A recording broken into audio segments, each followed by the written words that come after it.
সরকারের নতুন সার্কুলারে আজই জানান দেওয়া হয়েছে, কোনো সরকারি কর্মচারী তাদের কোনো ব্যক্তিগত মত কোনো মিডিয়াতে প্রকাশ করতে পারবেন না যে কোনো সরকারি পলিসির ব্যাপারে।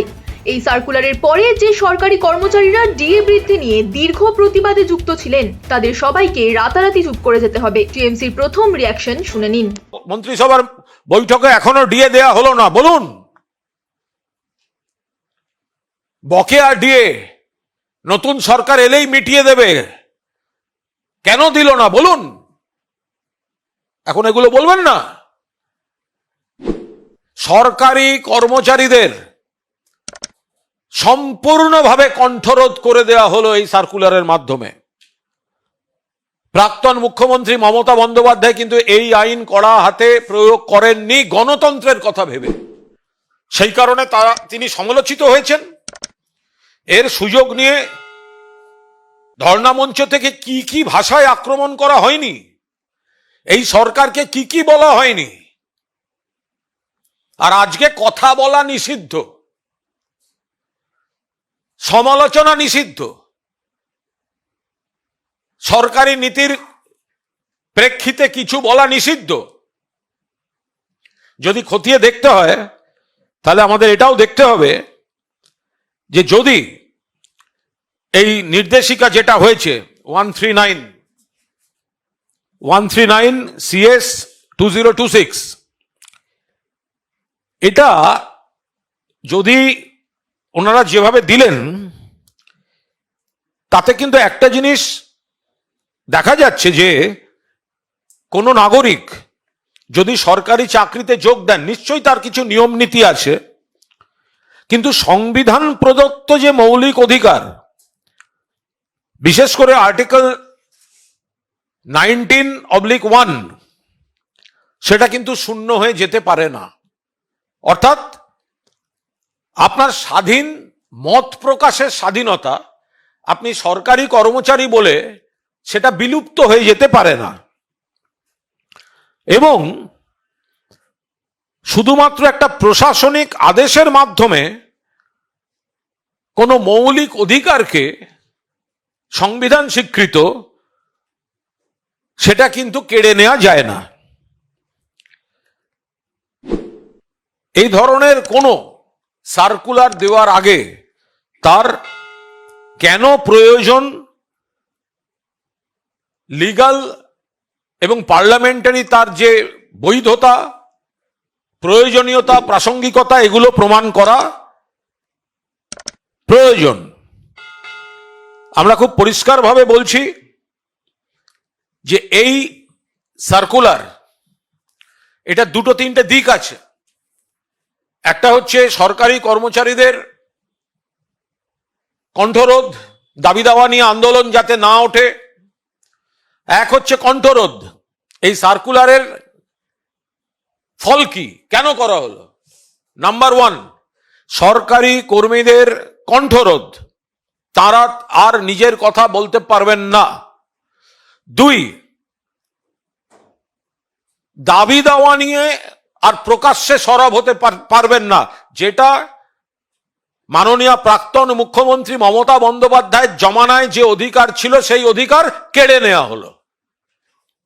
আপনারা আর ইচ্ছা মতো সরকারের সিদ্ধান্তের বাইরে বা দাবি দেওয়া বা সরকারি সিদ্ধান্তের প্রতিবাদ আপনারা করতে পারবেন না। 3, একটা ঈশান করে কালো মেঘ জমার মতো একটা আশঙ্কা যে এই সরকার আরো এমন অনেক কিছু ডিসিশন নিতে চলেছে যেটায় সরকারি কর্মীদের মধ্যে থেকে আপত্তি ওঠার আশঙ্কা আছে, সেই কারণে গোড়াতেই মুখ বন্ধ করে দেওয়া হচ্ছে এবং তাদের শৃঙ্খলার নামে কঠোর বিধিনিষেধের আওতায় নিয়ে চলে আসা হলো। একটা আছে গণতান্ত্রিক বক্তব্য, আন্দোলন, প্রতিবাদ। সরকারি কর্মচারী যারা আছেন, সরকারি কর্মী যারা আছেন, তারা নানা বিষয়ে এতদিন মিছিল করেছেন, মিটিং করেছেন, ধর্ণা দিয়েছেন, বিবৃতি দিয়েছেন, সরকার বিরোধিতা করেছেন, মুখ্যমন্ত্রীর বিরোধিতা করেছেন। তাদের মুখে সেলোটেপ লাগিয়ে দিল নতুন সরকার। সমর্থন করবেন? গণতন্ত্রে এই কণ্ঠরোধকে আইন তো এরকম হাজার থাকে। মমতা বন্দ্যোপাধ্যায় তো সেই আইন কার্যকর করে আপনাদের কণ্ঠরোধ করেননি। সরকারি কর্মীদের মিছিল, কি ভাষায় আক্রমণ মুখ্যমন্ত্রীকে, কি ভাষায় আক্রমণ সরকারকে, কি সব স্লোগান, কি সব পোস্টার, কি সব ব্যানার। হবে তো এখন এই সিদ্ধান্তের বিরুদ্ধে সরকারের? পুরো দস্তুর, গণতন্ত্রের কণ্ঠরোধ, সরকারি কর্মচারীদের স্বাধীনতায় হস্তক্ষেপ, সরকারি কর্মচারীদের মৌলিক অধিকারে হস্তক্ষেপ এবং সরকারের জনবিরোধী যদি কোনো সিদ্ধান্ত যা যা আসছে বা আসবে তাতে যাতে কেউ মুখ না খুলতে পারেন এবং সরকারের মধ্যে থেকে সরকারি কর্মচারীরাই যাতে সরব না হতে পারেন, এটা তার আগাম ব্যবস্থা। সরকারি কর্মচারীরা এবার বলুন, বকেয়া ডিএ একবারে দিন। মুখ্যমন্ত্রী থাকাকালীন মমতা বন্দ্যোপাধ্যায় কি বলেছিলেন? সাধ্যমতো দিচ্ছি, 4% দিলাম ঘোষণা করেছিলেন। 7th পে কমিশন ঘোষণা করেছিলেন।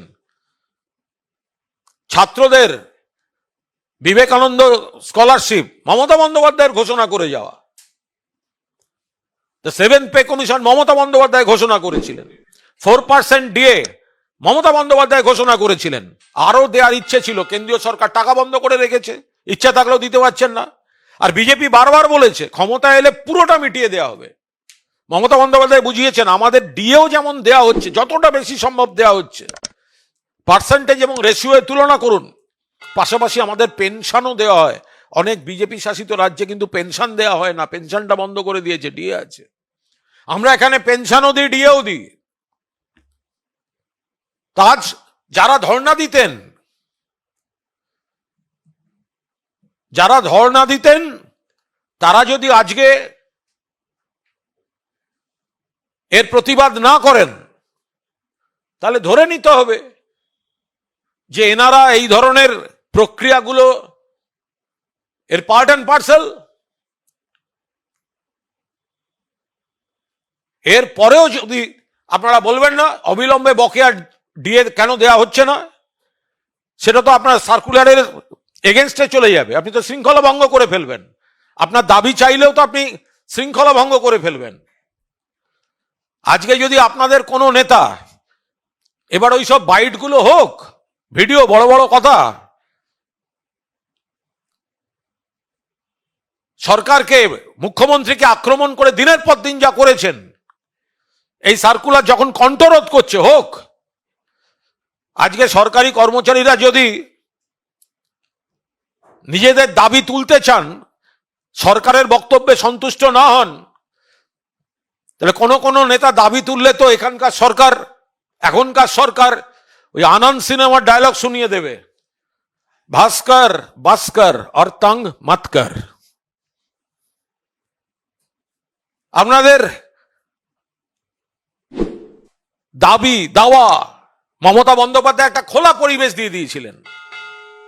আপনারা তার অপব্যবহার করেছেন, তাকে বারবার অপমান করে। আপনারা একবারও বলেননি কেন্দ্র আগে বকেয়া টাকাটা দিক, তাহলে মুখ্যমন্ত্রীর সুবিধা হয় দিতে। আপনারা করেননি।